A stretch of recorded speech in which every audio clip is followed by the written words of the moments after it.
about tips for first-time home buyers and what that looks like. So let's get started.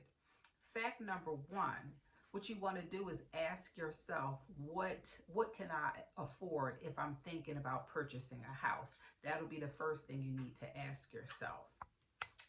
Fact number two, um,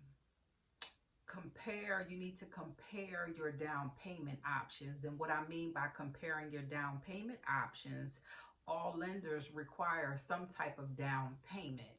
So that down payment will be based upon what type of mortgage that you're approved for, and it'll be based again upon what your credit score is. That's how a mortgage lender will determine what kind of loan, whether it's an FHA loan, whether it's a conventional loan.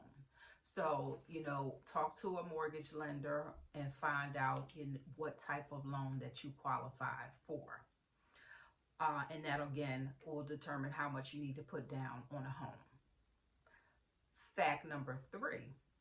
This is a good one. Fact number three, you can Google Google mortgage calculators, because you want to calculate how much your mortgage is going to look like. Let's say if you know you have a 620 credit score, so you say to yourself, okay, a 620, maybe I'll qualify for an FHA loan, which is 3.5%, that all I need to do is put down. Or if a conventional loan, that's like, let's say if my credit score is like a 640 and above, I can qualify for a conventional, and that's 5% down. So you go and get you a mortgage calculator. You want to put in, it'll tell you step by step all the information that you need to put in, all your assets and all those things, and it'll give you an estimated breakdown cost of what your mortgage payments are going to look like every month. So that's something good that you need to do. So again, Google that. It's called a mortgage calculator, and that can definitely help you out, because you need to know, you need to know that, or have some type of idea of what your payments is going to look like.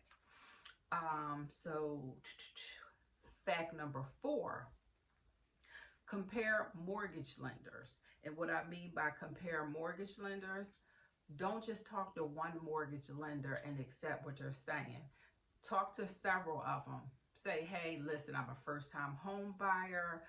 What type of grant programs do you have? What type of programs in general do you have for first-time home buyers? And they'll tell you what type of programs they have. Philly used to have, what is that 10K grant, which they stopped that abruptly, but there are still some banks that still have some grant money left. I do work with one bank in particular. Now they have two grants that they offer. One will help with the down payment, and the other one will help with the closing cost. Now with the closing costs, this bank that I work with, they can help you up to $7,500 towards the down payment. So if you want to know more information about that, please contact me, and I'll be more than happy to share that information with you. So again, you want to not just take from one mortgage lender, ask around for a couple different ones and find out what they have to offer you. Okay, let me see. Fact number five, last but not least. So once you do all your homework, once you find out whatever lender is, whatever they told you, the information that they gave you, and it's good enough for you and it's helpful to you, what you want to do is get pre-approved, because you want to lock in that interest rate. You know that interest rates now are at an all-time low, so you definitely want to lock in your interest rate with that lender.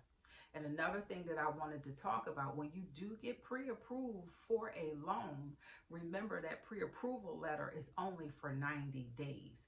A lot of people think that once you get pre-approved, like let's say if you got pre-approved last year and you call a realtor and say, hey, I want to purchase a house, and a realtor, one of the first things they're going to ask you, are you pre-approved? And what if you say, you're going to say, yes, oh, I got pre-approved last year. Remember, a pre-approval letter only lasts for 90 days.